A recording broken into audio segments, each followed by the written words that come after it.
सद्गुरु देव की जय। डॉक्टर नागेंद्र जी, आयुष के सेक्रेटरी श्री अनिल जी,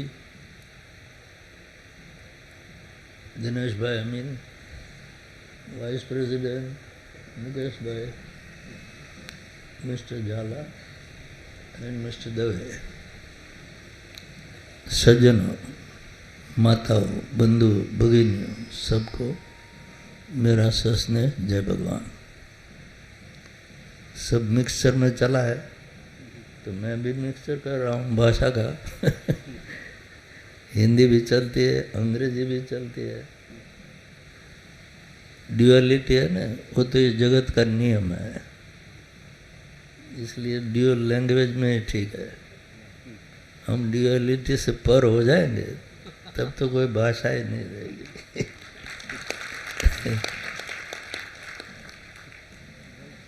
नागेंद्र जी ने बहुत अच्छा बताया कि scientist have tried for 400 years to search the ultimate truth. Now they have come at a place where they find nothing further. Ought to be, because their search is in the outer world. हम तो योग की बात कर रहे हैं, तो योग is search in the inner world. हमारे शास्त्र में कहा कि यथा ब्रह्मांड है तथा पिंड है, यथा पिंड है तथा ब्रह्मांड है। ब्रह्मांड में तो आप कोना कोना ढूंढ नहीं सकते हैं, इट इज सो वास्ट। लेकिन ये ब्रह्मांड तो छोटा है, तो पिंड में तो ढूंढो। बात यह है कि पिंड में ढूंढना बहुत कठिन है, ब्रह्मांड में ढूंढना इजी है। It's easier to be a scientist but it is very difficult to become a yogi. हम योग के प्रचार में लीड ले रहे हैं, लेना चाहिए। योग तो हिंदुस्तान का है, हम नहीं कहेंगे तो योग कौन सिखाएंगे दुनिया को। अच्छी बात है कि दुनिया में योग के बारे में दिलचस्पी तो पैदा हुई है, वो मैंने नहीं की है। मैं तो बाहर निकलता नहीं, मेरी दिलचस्पी तो मेरे पिंड में है कि हम कुछ सत्य को पा लें, बाद में दुनिया को बताएंगे कि भाई सत्य क्या है। तो जैसे सब महापुरुषों ने बताया कि सत्य तो ब्रह्म है, जगत तो मिथ्या है। बस इतना मैं भी बता सकता हूँ कि ब्रह्म सत्यम जगत मिथ्या। बस इतना हम समझेंगे तो ब्रह्म को ढूंढो, जगत को क्यों ढूंढ रहे हो। जगत तो स्थूल है, ये तो पंचभूत का बना हुआ है। हमारा शरीर ये स्थूल देह है, वो पंचभूत का बना हुआ है, लेकिन हम पंचभूत नहीं है, सिर्फ 19 और तत्व है, उसको तो हम पहचानते नहीं। थेरेपी की बात कर रहे हैं, डिजीज की बात कर रहे हैं, उसकी ट्रीटमेंट की बात कर रहे हैं।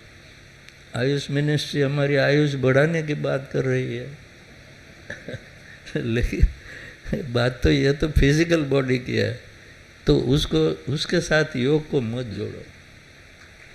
योग doesn't talk about physical body. वो तो ये कहता है कि इसको भूलो भाई। योग चित्त वृत्ति निरोध सब कहते हैं। नागेंद्र जी ने भी बताया, आप भी जानते हो, सब जानते हैं। पतंजलि के नाम पे तो योग सिखाते हैं हम, लेकिन पतंजलि तो क्या बड़े आदमी थे। उन्होंने सिर्फ एक छोटी डायरी है ना, पॉकेट डायरी, उसके 8 पेजेस होते हैं, उतने में पतंजलि ने योग शास्त्र दिया है।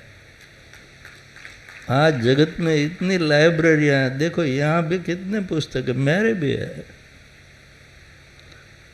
सबको जला दो, we are not losing anything, but preserve those 8 pages, then yoga is there. लेकिन वो तो एक एक सूत्र को समझने की तो बहुत कठिन बात है भाई। आज लोग उसमें पीएचडी करते हैं, पतंजलि का लिख के पीएचडी करते हैं। मैं तो कहता हूँ, मैं पतंजलि योग सूत्र की किताब को ऐसा स्पर्श करने से डरता हूँ। उसका एक सूत्र तो मैं सही बात प्रूव करूं, बहुत कठिन है।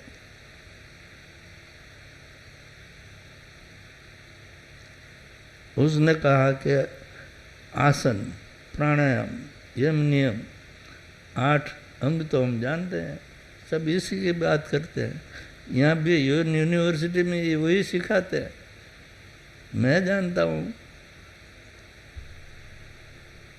कि ये तो फिजिकल कल्चर हम सिखा रहे हैं, योग नहीं। योग का एजुकेशन दे रहे हैं, योगी नहीं बना रहे हैं। मैंने तो दिनेश भाई को, मिस्टर जाला को, सबको मैं यूनिवर्सिटी में कहता हूँ कि तुम डिग्री में योग सिर्फ मत रखो, पीछे योग एजुकेशन लिखो।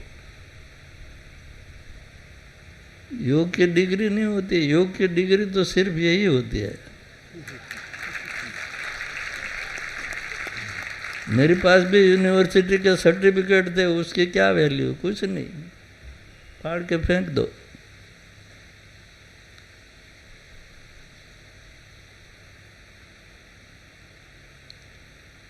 योगी बड़ी बात है। योगी किसको कहते हैं? हमारा शास्त्र कहता है, ये लोग कहते हैं कि सिद्ध योगी राजर्षि मुनि जी। बस कुछ करने का बाकी नहीं रहा मुझे तो। मैंने कभी योगी नाम नहीं कहा है, मैं तो बोलता हूँ मैं योग साधक हूँ, आई एम प्रैक्टिसिंग योग। कभी मैंने नहीं लिखा कि मैं योगी हूँ, क्योंकि योग की व्याख्या जो शास्त्र करता है उसमें नहीं फिट बैठता हूँ, तब तक योगी नहीं हूँ। दृष्टि स्थिरा यस्य बिना निमेषा, जिसकी दृष्टि स्थिर हो गई हो, कभी पलक नहीं झुकते हो, ऐसा तो मुझे है ही नहीं।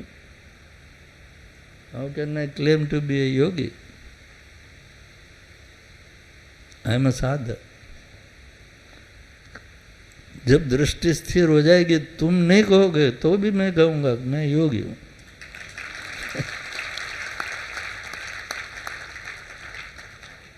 जिसको सांस चलती नहीं, केवल कुंभक में ही रहता है।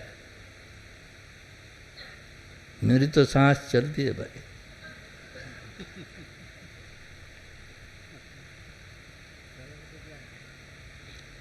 बोला कि स एव योगी स सेव्य। तुम सब सेवा करते हो मेरी, लेकिन मैं कहता हूँ कि गैम्बलिंग करते हो भाई। कहता हूँ, बहुत बार कहा है कि तुम मेरी सेवा करते हो तो you are playing a gamble. अगर मैं सिद्ध हो गया तो तुम्हारी सेवा का कुछ बदला तुम्हें मिलेगा, नहीं हो गया तुम्हारी सेवा गोल। गैम्बलिंग तो यही होता है। तो नागेंद्र जी मुझे बुला रहे हैं बेंगलोर। मैंने कहा मेरा प्यारा पूरा तो हो जाने दो भाई। बेंगलोर में मुझे कहाँ क्या ढूंढना है? मुझे तो सब लोग हमारे परदेसी शिष्य है, वो भी कहते हैं गुरुजी पधारो, कब आओगे? मैंने बोला भाई जब प्लेन में बैठना न पड़े, किसी की वीज़ा मांगनी न पड़े, तब मैं आ जाऊंगा। और तब तुम कहोगे कि गुरुजी अब कहाँ आए, थोड़ी देर के बाद आओ। तब मेरे पास टाइम ही टाइम होगा, तुम्हारे पास टाइम नहीं होगा। योग बड़ी बात है। ये शरीर को छोड़ो तभी योग की बात करो, तब तक नहीं। मरना नहीं है, जिंदा रहो, शरीर को छोड़ो। सब महापुरुष के भजन देखो, कबीर का भजन देखो, गोरखनाथ का भजन देखो, सिद्ध पुरुषों का, सूफी संतों का, मरने से पहले जो मर जावे सो ही अमर पद पावे। तो पहले मरना तो सीखो भाई, मरने से पहले मरना सीखो। हाँ, देखो गोरक्षनाथ का भजन है ना।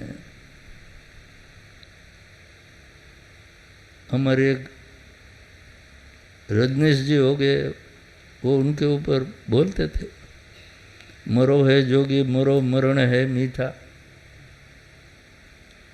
तो योगी को मरने की सलाह क्यों देते हैं गोरक्षनाथ?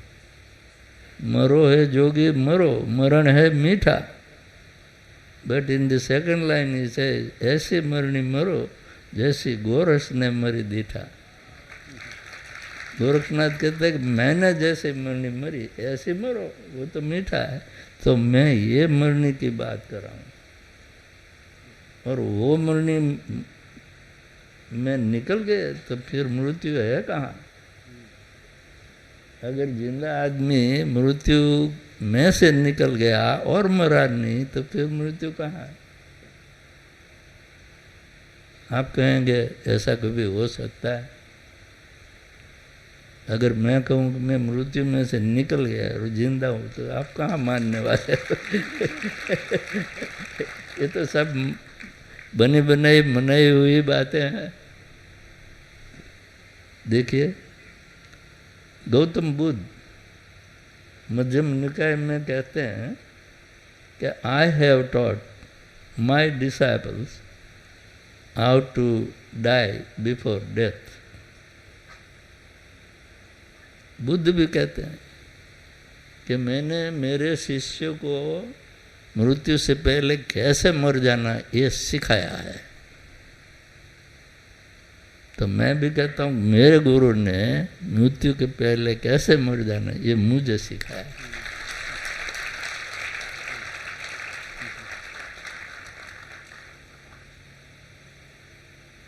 और मृत्यु के पहले मर जाने का सीखना है तो वो किताब में नहीं लिखा जाता है, भाषण में नहीं कहा जाता है, यूनिवर्सिटी में नहीं पढ़ाया जाता है। अब आप कितना भी सिलेबस बनाओ ना, मेरे हिसाब से योग नहीं, योग एजुकेशन कहो, आप यूजीसी में भी कहो कि योग को एजुकेशन कहो, योग मत कहो, योग डे मत कहो, हम योग सिखाते हैं ऐसा मत कहो। इट इज योग education. Education is an art, Aristotle ने कहा, तो हमें क्या मतलब है? Education is an art. आप आर्ट्स सिखाते हो, हिस्ट्री सिखाते हो, साइंस सिखाते हो, कॉमर्स सिखाते हो, तो ये भी एक आर्ट है। तो योग एजुकेशन कहो, योग नहीं, योग अलग बात है। कितना अच्छा डेमोन्स्ट्रेशन किया ये बात इन बच्चों ने। ये सब योगी बन गए क्या? तो मैं क्या कर रहा हूँ? बच्चे योगी बन गए तो मैं क्या कर रहा हूँ?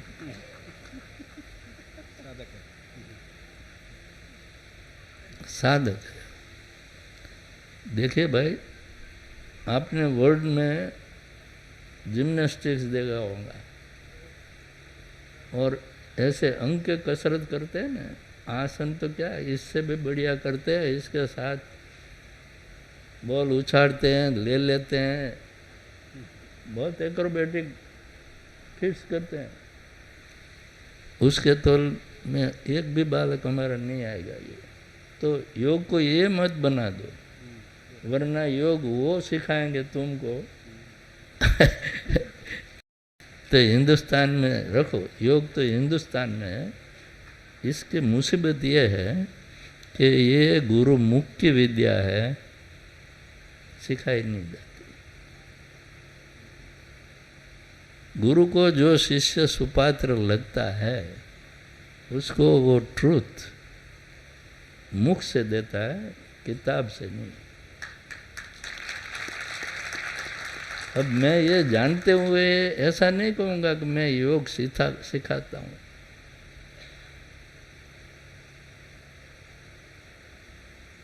मैंने योग इंस्टीट्यूट बनाया पहले, इसी में से ये तो यूनिवर्सिटी बन गई, तो अच्छी बात है। इंस्टीट्यूट का मैंने जब सिलेबस बनाया उसमें लिखा है कि तो शिविर होगी, first level, second level, third level, जैसे आप आगे बढ़ोगे सर्टिफिकेट मिलेगा, बहुत आगे जाओ तो डिप्लोमा मिलेगा। वो तो छपवा के हम रखेंगे, तुमको दे देंगे। डिग्री के सर्टिफिकेट में कभी छपवाने वाला नहीं हूँ।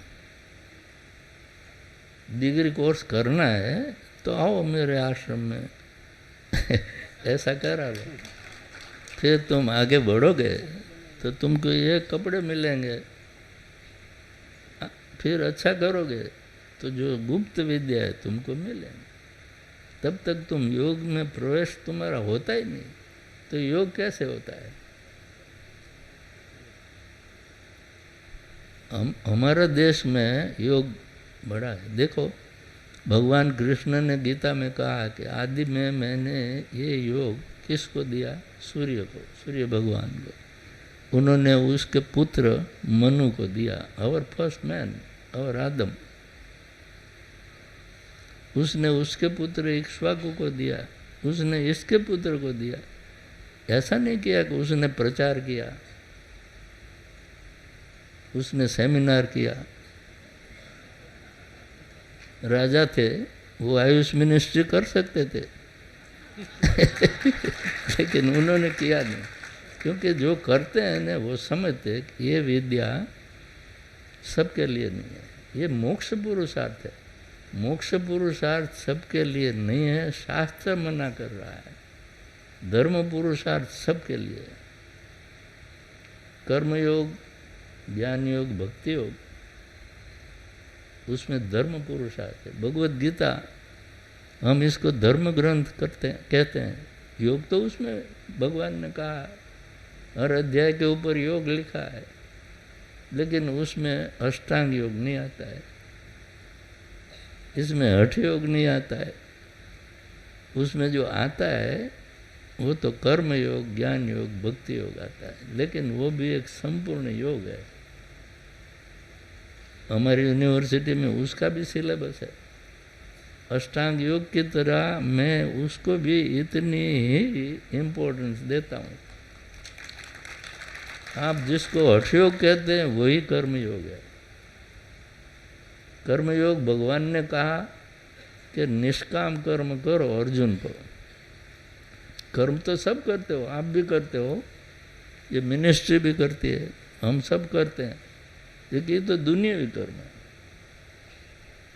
निष्काम कर्म, जो कर्म करो उसका कोई बंधन पैदा न हो। निष्काम किस लिए? जिसके पीछे कोई कामना नहीं है, कोई विचार नहीं है, कोई भावना नहीं है, और अपने आप जो कर्म हो जाता है वो निष्काम कर्म है। सोच विचार करके कुछ किया, ऐसा नहीं कि सब सकाम कर्म बुरे होते हैं, सकाम कर्म अच्छे भी होते हैं, बुरे भी होते हैं। लोग डोनेशन करके अच्छी प्रवृत्ति करते हैं, लोग चोरी भी करते हैं। कर्म तो कर्म होता है, लेकिन जो पुण्य करता है उसको भी फल मिलता है। सकाम तो है ही कर्म। पुण्य जब तक आपके अकाउंट में जमा है ना, तब तक कर्म जमा है, तब तक मोक्ष नहीं मिलता है। पाप और पुण्य सब साफ हो जाए, नो कर्म पेंडिंग, तब मोक्ष होता है। आप कहेंगे कि भाई नहीं, योग करो, आसन करो, ध्यान कर लो, मोक्ष हो जाएगा, वो भी कर्म है भाई। आप कहिए कितने लोग फॉरेन जाते हैं, उन्होंने तो काम पूरा कर लिया होगा। मेरा तो अधूरा है, इसलिए मैं फॉरेन भी नहीं जाता हूँ, आपके बेंगलोर भी नहीं आऊँगा मैं स्वार्थी आदमी हूँ, मेरा पूरा कर लूँ, फिर मैं जगत को कहूँ कि भाई तुम्हें भी पूरा पूर्ण होना है, तो पहले ये जगत के सामने आंखें बंद कर लो।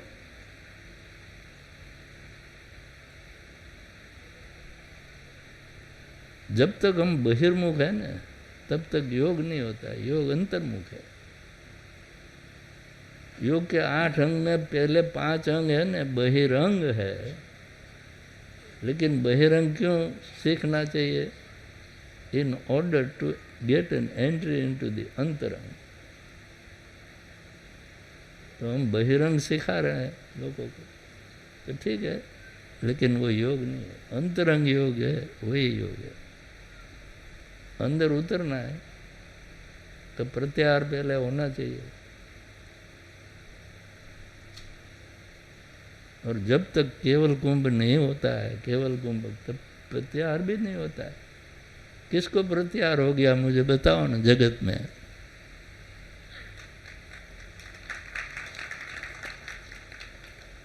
बात तो सब कर सकते हैं। आप स्क्रिप्चर्स का अभ्यास करो, थोड़ा लेक्चर कर दो, सब तालियां बजाएंगे। बजी ना, आगे बोलने वाले की भी बजी, मेरी भी बजती है। सामने वाले का तो जॉब तालियां बजाना ही है। लेकिन इनकी ताली सुन के मैं इसके पीछे लग जाऊं तो मैं मेरा जो काम है वो भूल जाऊंगा। मैं कहता हूं कि आयुष मिनिस्ट्री इतना खर्च करती है, सब कुछ करती है, मुझे 5 साधक को रोटी खिलाना है फक्त। मैं उनको एक कोठरी में कैद कर दूंगा और एक टाइम भोजन, एक ही चपाटी, 2 चपाटी भी नहीं दूंगा। वो कभी योग सीखेंगे तो वो योग क्या है वो कहेंगे, दैट इज योग। ये तो योग एजुकेशन, मास स्केल पे योग नहीं होता है। भगवान ने कहा ना कि ये कालक्रम से भूल गए सब। योगी इतने बहुत होते ही नहीं कभी। हम जिस संस्कृति का बहुमान कर रहे हैं, अहोभाव है जिसके प्रति, उसमें भी योगी इतने नहीं है भाई, जितने आज पीएचडी है जगत में, उतने योगी नहीं थे। और इस एजुकेशन से मोक्ष मिल जाए तो सब पीएचडी को तो मोक्ष मिल ही गया होगा। लेकिन अगर मोक्ष किसको मिला इसकी यादें करो न, तो निरक्षर अनपढ़ आदमी बहुत थे। कबीर, नरसिंह मेहता कहाँ पढ़ने गए थे भाई? ये पढ़ाई जो नौकरी नहीं दे सकती है, वो मोक्ष की क्या बात है? दे ही नहीं सकती।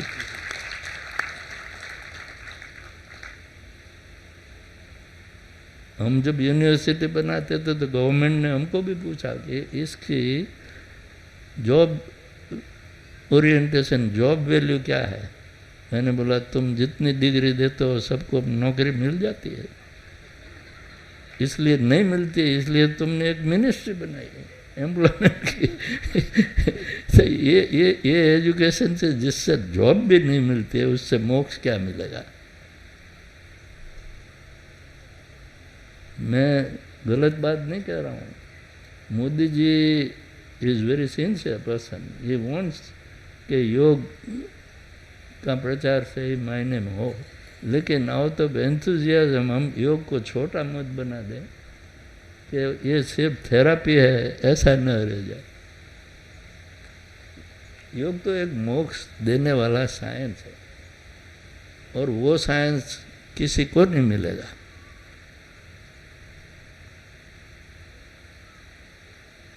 ये तो गुरु की प्रसन्नता की बात है, क्योंकि किताब में कहीं लिखा नहीं। गुरु बोल के अपने मुख से देंगे, सब किताब पढ़ लो। योग की जितनी किताब पढ़ोगे उसमें लिखा है कि गुरु गम्य विद्या है।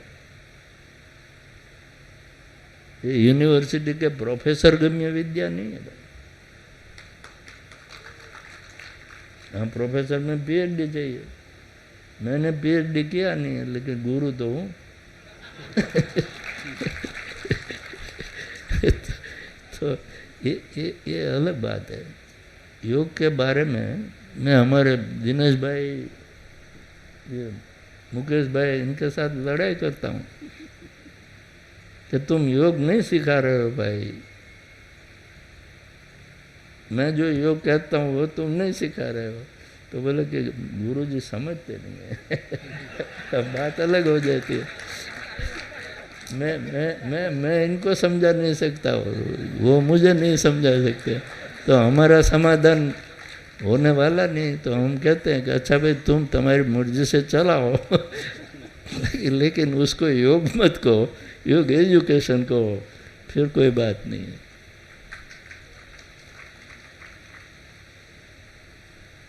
देखिए, योग चित्त वृत्ति निरोध सब कुछ ट्राई करते हैं, विज्ञानी भी ट्राई करते हैं। ऐसा नहीं है कि विज्ञानी कभी आसन मार कर नहीं बैठा है। आप विज्ञानी है तो आपने भी आसन तो मारा ना। इसमें दिलचस्पी लेते हो। ट्राई भी किया मगज को कैसे बंद करे। आप कहोगे कि बंद हो गया, मैं कहूँगा नहीं हुआ। क्योंकि नहीं हो सकता। इसकी भी एक चाबी है। मगज बंद करने की चाबी है, दे दूं? ये तो गुप्त विद्या है, फिर भी दे दूं? बोलिए। दे देता हूं, लेकिन काम की नहीं तुम्हारे। इसकी चाबी है खेचरी मुद्रा।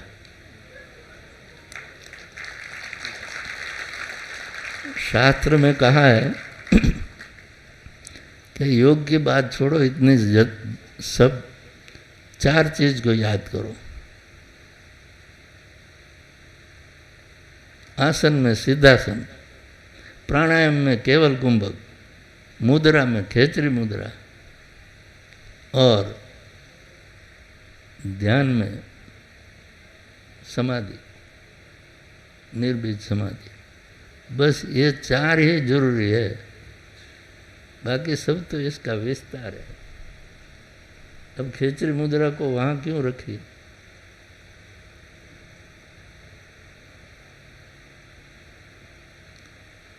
कबीर साहब का एक भजन है, भजन गाते होंगे, बहुत से लोग गाते हैं। उन्होंने लिखा है, यह तन ठाठ तंबूरे का, यह तन शरीर ठाठ तंबूरे का।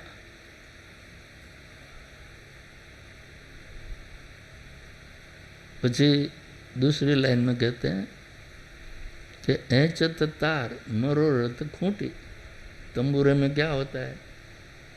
तार होते हैं, खूंटी होती है। ऐचत तार, खींचो तार को, मरोरत खूंटी, खूंटी मरोड़ के तार को खींचो तो निक्षत राग हजूरे का। हजूरो मीन्स आत्मा, इनर सन। अगर बहुत जोर करोगे, टूट गए तार, बिखर जाए खूंटी, तो होगो दूरम दूरे का। बहुत खींचोगे और तार टूट जाएगा, खूंटी बिखर जाएगी, तो सब धूल दानी हो जाएगा, सब धूल में मिल जाएगा। अब ये भजन कबीर साहब ने इसमें क्या लिखा है? यह तन ठाठ तंबूरे का।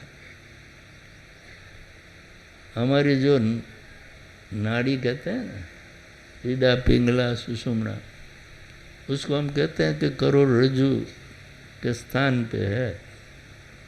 तो करोड़रज्जु आप साइड पोज देखो, सिर्फ बोन्स, और ये हिप है, वो तंबूरे का नीचे का तुमड़ा है, और ऊपर कहाँ तक जाता है? ब्रेन तक, स्पाइनल कॉर्ड का ऊपर वाला छेड़ा। अब खूंटी तो ऊपर होती है ना, तो वो खूंटी है जीवा। खेचरी मुद्रा से टाइट करो तार को, तो हजूर का राग निकलेगा, मैंने आत्मा की आवाज़ अंदर से सुनोगे, वही अनाथ नाद है। अनाथ नाद की बहुत किताबें भी लिखते हैं, लेकिन सुना किसने, किसने नहीं।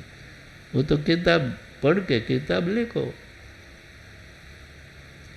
किताब पढ़ के किताब लिखने का नहीं है, अपना एक्सपीरियंस लिखो, वो किताब होती है।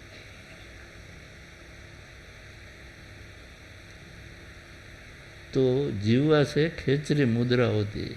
खेचरी मुद्रा भी लोग नहीं जानते हैं,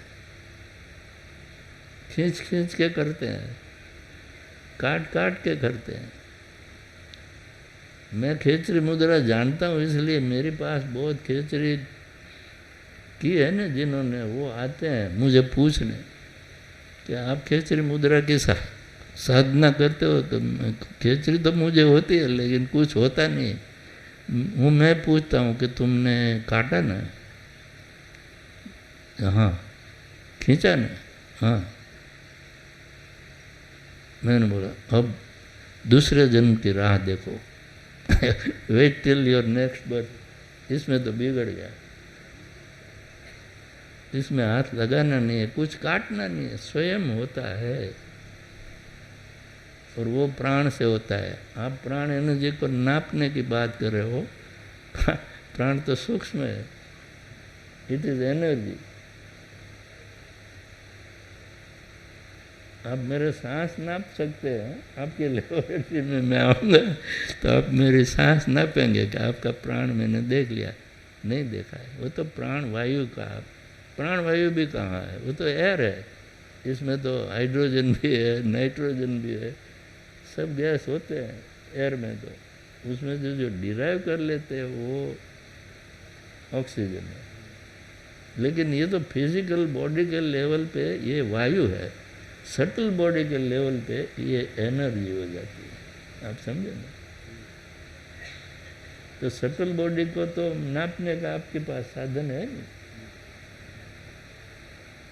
साधन लगाओ तो स्थूल बॉडी पे लगाओगे ना, सटल बॉडी तो आप नहीं नाप सकते। तो ये विज्ञानियों की यहाँ एंड है, दी एंड है। विज्ञान बहिर्मुख साइंस है, ये योग अंतर्मुख विज्ञान है। ये भी विज्ञान से भी बड़ा विज्ञान है।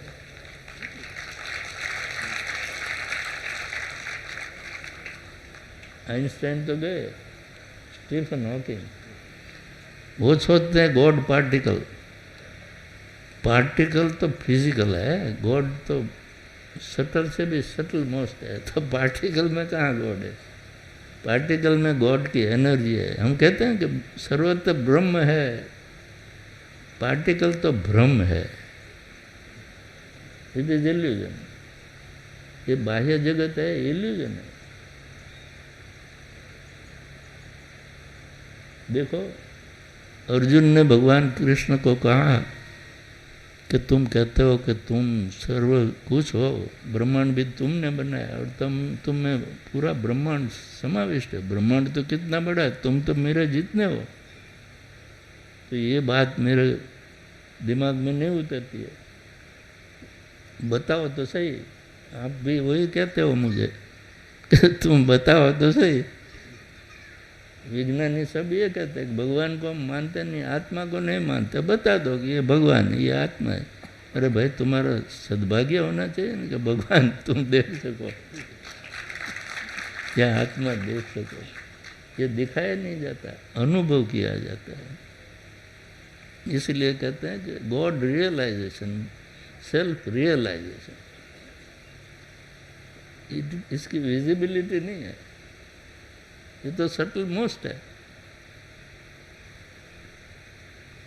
तो स्टीफन हॉकिंग्स को मैं कहूँगा कि ये प्रकृति वाला खेल है पूरा ब्रह्मांड का। प्रकृति तो जड़ है, हमारा शास्त्र कहता है प्रकृति जड़ है, आत्मा ब्रह्म वो चेतन है। तो वैल्यू तो चेतन की है, जड़ की नहीं है। हम योग को जड़ पदार्थ के साथ जुड़ के योग विद्या कर रहे हैं ये विद्या नहीं है। सा विद्या या विमुक्त किस स्कूल में नहीं लिखा है? आपके स्कूल में भी लिखा होगा, है ना? संस्कृत है, सा विद्या या विमुच्यते। विद्या इसको जो मोक्ष दिलाए। तो मैं ये विद्या सिखाना चाहता हूँ। आप ये कहते हो कि नहीं नहीं नहीं, जिसके नौकरी मिले जिससे वो विद्या सिखाओ। ये मुझे ये कहते हैं कि हमारे विद्यार्थी पास हो जाए, उसको नौकरी नहीं मिले तो हम क्या सिखाएंगे? मैंने बोला जो पास हो गए जिस यूनिवर्सिटी में, साइंस लेके, कॉमर्स लेके, आर्ट्स लेके, लॉ लेके, तो सबको मिल गया क्या? जॉब मिल गया? मैं तो न्यूज़पेपर में पढ़ता हूँ, बाहर तो निकलता नहीं, कि एक चपरासी की अर्जी में या तो झाड़ू मारने वाले की एडवर्टाइजमेंट बाहर निकली, तो उसमें पीएचडी लोगों ने भी अर्जी की कि हम झाड़ू साफ करने के लिए झाड़ू से नौकरी चाहते हैं। ये पीएचडी है अभी का। तो आपका जो यूनिवर्सिटी ग्रांट्स कमीशन है ना, उनको भी बहुत सीखना है। एजुकेशन ऐसा दो को, जैसे इन्होंने कहा कि भाई मानवीय बनाना है, we have to make a man. आपने भी कहा, मैं भी यही कहता हूँ कि make him first a man, बाद में योगी। और मैन बनाने के लिए धर्म पुरुषार्थ सिखाओ। अब वहाँ सेकुलरिज्म लड़ेगा। कौन सा धर्म सिखाना? अरे भाई, सब धर्म में जो अच्छी बात कही उसको तो सिखाओ। कॉमन तो है ही। कौन सा धर्म ये कहता है कि झूठ बोलो? कौन सा धर्म कहता है कि चोरी करो? कौन सा धर्म कहता है कि मारो? कोई धर्म नहीं कहता है, लोग कहते हैं। तो यम नियम सब हमारे हैं ना, वो सब धर्म में है। तो इतना तो सिखाओ, वो धर्म पुरुषार्थ है, यम नियम। फिर आसन प्राणायाम की बात आती है। आसन किसको कहते हैं? हम जो सिखाते हैं उसको नहीं। पतंजलि ऋषि कहते हैं वो स्थिर सुखम आसन, बिल्कुल स्थिर हो जाए, दुख उसमें रहे नहीं। और फिर कहते हैं ये कैसे होता है? प्रयत्न सही थे लिए अनंत समापत्ति व्याम। प्रयत्न करने का ही नहीं है ये आसन, तो प्रयत्न साध्य है भाई। जिसमें प्रयत्न करने का होता ही नहीं है और हो गया, उसी का नाम आसन है। और अनंत समापत्ति व्याम, एंडलेस मेडिटेशन। उस स्थिति में आ जाओ तब आप कह सकते हो कि मैंने आसन सिद्ध किया है। और उसका परिणाम बताते हैं पतंजलि, तब तो द्वंद्वान अभिघाता, कोई द्वंद्व नहीं रहता है। उसको दिन भी नहीं रहता है, उसको रात भी नहीं रहती है, उसको ठंडी भी नहीं लगती, उसको गर्मी भी नहीं लगती। ये सब आसन करते हैं। भाई ठंडी लगती है ना बच्चे गर्मी भी लगती है ना, एसी चाहिए, ठंडी में गर्म कपड़े चाहिए। तो ये तो क्या है? हम we are cheating our own self in the name of yoga. योग अलग बात है। पतंजलि को समझने की बहुत कोशिश करी है मैंने। इसलिए मैं कहता हूँ कि जब तक मैं ये सब दिखा नहीं सकता हूँ, मैं कहता हूँ मैं पतंजलि को नहीं समझाऊँ। और आजकल सब सिखाने वाले पतंजलि का नाम पहले देते हैं। पतंजलि ने कहा प्राणायाम, वो कहता है कि 3 प्रकार के सांस चलते हैं, रेचक, पूरक, कुंभक। लेकिन प्राणायाम कौन सा है कि चौथा, चतुर्थ। मैंने केवल कुंभक। There is no inhalation, no exhalation. ये स्थिति हो जाए तब कहो कि मुझे प्राणायाम आता है। और प्राणायाम का ये से प्राणायाम के अभ्यास के लिए क्या करना है, तो शास्त्र कहते हैं आसन पहले जीतो और बाद में प्राणायाम का अभ्यास करो। अब आसन स्थिर सुखम आसनम, आपको कला को तब आप आसन में बैठ सके, कोई पेन न हो, तब आप केवल कुंभक आप ये प्राणायाम का अभ्यास कर सकते हो। और वो प्राणायाम होगा तत् क्षीयते प्रकाश आवरणम, अंदर जो आत्मा बैठा है ना, उसका जो प्रकाश है उसका कोई आवरण नहीं रहेगा। मतलब कि स्थूल शरीर विल बी फॉरगॉटन और आपका तादात्म्य, your consciousness will be with this subtle body, और सटल बॉडी के साथ तादात्म्य हो जाएगा। तब क्या होगा, तो भगवान कृष्ण गीता में कहते हैं कि सर्वद्वारेषु देहेस्मिन् प्रकाशः उपजायते ज्ञानम यदा तदा विद्या विवृद्धे सत्य मित्युतः। तब ज्ञान मिलता है कि इस शरीर के अंदर सब प्रकाशमय हो जाए, तो वो सटल बॉडी है। तो फिर उस टाइम स्थूल बॉडी का ज्ञान ही नहीं होता है।